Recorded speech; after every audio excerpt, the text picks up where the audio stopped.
வணக்கம். இன்றைக்கி என்ன நியூஸ்ன்னு பார்த்தீங்கன்னா எல்லாருக்குமே தெரியும்.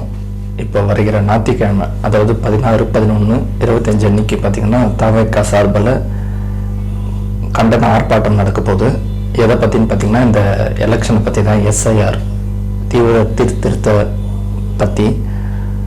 ஏன் அது அப்படின்னு பார்த்தீங்கன்னா, இப்போ ஏன்னா அதில் நிறைய ப்ராப்ளம்ஸ் இருக்குது. அதுவும் இல்லாத நிறைய பேருக்கு அது தெரியல, எப்படி ஃபில்அப் பண்ணணும், நிறைய ஃபார்மாலிட்டிஸ் இருக்குது.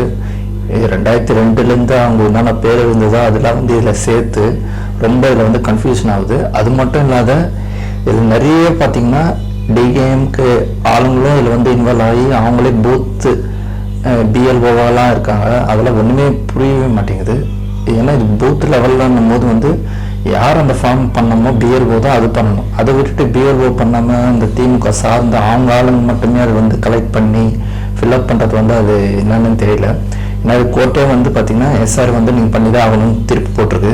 அதையும் தாண்டி எதிர்த்து தான் நம்ம இந்த ஆர்ப்பாட்டம் நடத்த போகிறோம். அது இங்கேன்னு இல்லை, டோட்டல் தமிழகம் ஃபுல்லாகவே மண்டல வாரியாகவும் சரி எல்லாருமே இந்த தமிழ்நாடு ஃபுல்லாகவே கண்டன ஆர்ப்பாட்டம் ஞாயிற்றுக்கிழமை நடக்குது. இதில் விஜய் என்ன கலந்துப்பாருன்னு கேட்டால் கிடையாது. ஸோ தவேகா சார்பில் அந்தந்த மாவட்ட செயலர்கள் அந்தந்த இளைஞர் அணியோ பொறுப்பாளர்கள் அவங்க தலைமையில் தான் இந்த ஆர்ப்பாட்டம் நடக்கும். அதுக்கான பெர்மிஷனும் வாங்கி தான் அங்கே நடத்த போகிறாங்க. இது எதுக்குன்னா முக்கியமாக பார்த்தீங்கன்னா இது மாற்றணும். இது மக்களுக்கு தெளிவாக இருக்கணும். அதே சமயம் இது புரிஞ்சுக்கணும். அது மட்டும் இல்லாத இது கிளியர் கட்டாக இருக்கணும். சும்மா அந்த ஃபார்மாலிட்டியில் எடுத்துகிட்டு மக்களுக்கு புரியாமல் அவங்களுக்கு தெரியல. இப்போ ஏன்னா எனக்கு கூட அவ்வளோ டக்குன்னு தெரியவே இல்லை. அது ரொம்ப கஷ்டமாக இருக்குது. ஏன்னா அது 2002 அந்த அட்டெல்லாம் எங்கே இருக்கும், இருக்கிறவங்க ஓகே, இல்லாதவங்களுக்குலாம் அது என்ன பண்ணுவாங்க, அதெல்லாம் ரொம்ப கஷ்டம். ஸோ அதனால் அது கண்டிப்பாக அது போராட்டம் பண்ணி தான் அது இதுக்கான சொல்யூஷன் என்ன கிடைக்கும் தெரியாது. பட் ஆனால் போராட்டம் பண்ணி தான் இருக்கணும். முக்கியமாக நம்மளோட பசங்களும் சரி விச்சுவலும் வாரிசும் சரி இதோட நெக்ஸ்ட் மூவ் என்னன்றது மட்டும் நம்ம பார்க்கணும். சும்மா இந்த வீடியோவை பார்த்து பண்ணுறது, இந்த கிரியேட்டர்ஸ் மீம்ஸ் எல்லாம் பார்த்து டேக் பண்ணுறதை விட நம்ம இதில் ஓட்டு போட முடியுமா, நம்மளுக்கு என்னன்னா ப்ராப்ளம்ஸ் வருமா அப்படின்னு பார்க்கணும். ஏன்னா முக்கியமாக டிவிக்குன்ற சம்மந்தப்படும் போது எல்லா இளைஞர்களாக தான் இருப்பாங்க. ஏன்னா ஒரு வீடு மாறி இருக்கலாம், ஊர் மாறி இருக்கலாம், ஸ்ட்ரீட் மாறி இருக்கலாம், ஏன்னா ஒரு மிஸ்டேக் இருக்கும். ஏன்னா முக்கால்வாசி பார்த்தீங்கன்னா இந்த ஓட்டு கலெக்ட் பண்ண மாட்டாங்க. அது ரொம்ப இதுவாக இருக்குது. ஏன்னா இந்த வாட்டி ஓட்டே போடக்கூடாதுன்ற மாதிரி தான் விஜயநகரம் இல்லை மைனஸ்ன்ற மாதிரிலாம் சொல்கிறாங்க. ஸோ அது 90-80% உண்மை தான். முடிஞ்ச அளவுக்கு அதை மட்டும் நீங்கள் பண்ணுங்கள். அதுக்கான போராட்டம் தான் இது. டிவிக்கவே எப்படியாச்சும் டவுன் பண்ணணுன்ற ஒரு டார்கெட்டாகவே இருக்குது. ஏன்னா ஏடிஎம்கே டிஎம்கேக்கு அது பிரச்சனை கிடையாது, அது காமன். பட் டிவிக்கேன்ற வரும்போது ஃபுல் அண்ட் ஃபுல் இளைஞர்கள் மகளிர் தான்.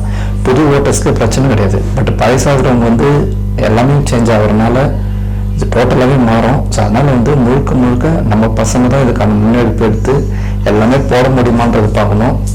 ஏன்னா விளையாட்டு இல்லை. ஏன்னா இருக்கிறது ஒரு 4 மாதம் தான். ஏன்னா ஜனவரி முடிஞ்சிச்சுனாவே அதுக்கப்புறம் நம்ம எதுவுமே பண்ண முடியாது, கரெக்ஷன் எதுவுமே பண்ண முடியாது. ஸோ முடிஞ்ச வரைக்கும் அதுக்கான ஆல்டர்னேட்டிவாவோ நம்ம ஓட்டு போட முடியுமா, இது பண்ணால் எப்படி சரி பண்ணலான்றது மட்டும் நீங்கள் ஃபோக்கஸ் பண்ணுங்கள். அதுக்கான போராட்டம் தான் இது மாற்றணுன்றனால தான் இந்த போராட்டம். ஏன்னா சும்மா கிடையாது. கொஞ்சம் மிஸ் ஆயிடுச்சுன்னா கூட நம்மளால் ஓட்டு போட முடியாது. நம்ம யாருக்கு ஓட்டு போகணும்னு நினைக்கிறோமோ அவங்களுக்கு போடணும்னா நம்ம தான் முன்னாடி நின்று எல்லாத்தையும் ஸ்டெப்பும் மாற்றணும். நம்ம அந்த மீம்ஸோ இல்லை விஜயனை பற்றி எனக்கு பேசணும், அது கொஞ்சம் ஓரம் வச்சுட்டு இந்த எஸ்ஐஆர் பற்றி விழிப்புணர்வை பற்றி எல்லாருக்கும் ஷேர் பண்ணுங்கள். என்ன பண்ணலாம், ஏது பண்ணலாம், இது எப்படி பண்ணலாம் அப்படியே நம்மளுக்குள்ளேயே ஷேர் பண்ண மட்டும்தான் அது புரியும். நம்ம ஓட்டு போடணும்னா நம்ம தான் பண்ணணும், வேறு யாரும் ஓட்டு போட மாட்டாங்க. நம்மளுக்காக யாரும் நிற்கவும் மாட்டாங்க. நம்மள அதில் என்ன ஒரு மிஸ்டேக் வந்து நம்ம தான் பார்க்கணும். முடிஞ்ச வரைக்கும் எல்லாருக்கும் அது பப்ளிஷ் பண்ணுங்கள், எல்லாருக்கும் அது தெரியப்படுத்துங்க, அவேர்னஸ் மாதிரி க்ரியேட் பண்ணுங்கள். நம்ம இப்படியே இருந்தோம்னா இப்படியே தான் இருக்கணும். நம்ம மாறணும்னா இன்னும் 2-3 மாதம் தான் இருக்குது. அதுக்குள்ளே எல்லாத்தையும் ஃபினிஷ் பண்ணி ஓட்டர் ஐடி கையில் வரணும்னா நம்ம பேர் நம்ம லிஸ்ட்ல இருந்தால் மட்டும்தான் இப்போ எந்த பூத்து எல்லாமே போய் பண்ண முடியும், ஓட்டு போட முடியும். ஓட்டு போட்டால் மட்டும்தான் விஜய் நாங்கள் உட்கார முடியும். விஜய் நான் உட்காரணும்னா அதுக்கு நாம கரெக்டாக இருக்கணும். சும்மா நம்ம ஏற்றிடுவோம் உட்கார வச்சிருவோம்னு சொன்னால் பார்த்தாது. இந்த எலெக்ஷன் தான் நம்மளுக்கு. இதுவே விட்டுட்டோம் சோம்பேத்தனமாக இருந்துட்டோம்னா முடிஞ்சது கதை. ஸோ அதனால் இனி வரப்போகிற நாட்களில் கொஞ்சம் இதுக்கப்புறம் கொஞ்சம் நல்லா க்ரியேட்டிவாக எல்லாமே அவேர்னஸ் க்ரியேட் பண்ணி எல்லாருக்கும் பப்ளிஷ் பண்ணி இதுக்கப்புறம் கொஞ்சம் ஒரு 2 மாதத்துக்கு புஷ் பண்ணுங்க இந்த எஸ்ஆர் இஷ்யூ வர வரைக்கும். அதனால் இந்த ஆர்ப்பாட்டம் ஞாயிற்றுக்கிழமை நடக்க போகுது. இது தமிழகம் முழுக்க நடப்போகுது. அதனால எல்லாருமே கலந்துக்கிட்டு இதுக்கான ஆதரவு கொடுக்கணும். மக்களுக்கு இதுக்கான தீர்வு கிடைக்கணும்.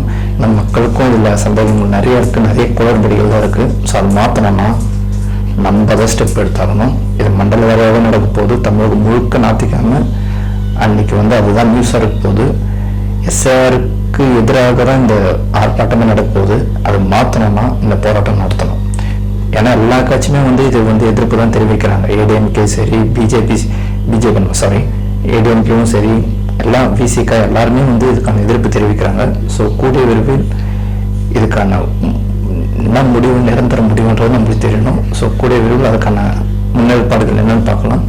இந்த ஞாயிற்றுக்கிழமை எல்லாருமே அதுக்கான ஆர்ப்பாட்டம் தமிழகம் முழுக்க அது நடக்க போகுது. எல்லா மாவட்ட செயலாளர், பொறுப்பாளர்கள் எல்லா தலைமையிலையும் இருக்க போகுது. அந்த கூட்டத்தை ஆர்கனைஸ் பண்ணி வழி நடத்துகிறவங்கலாம் சேஃபாக இருங்க. இந்த ஆர்ப்பாட்டம் தொடரும். ஞாயிற்றுக்கிழமை எஸ்ஏஆர் ஆர்ப்பாட்டம் துவங்கும். நல்லதே நடக்கும். வெற்றி நிச்சயம். தேங்க்யூ.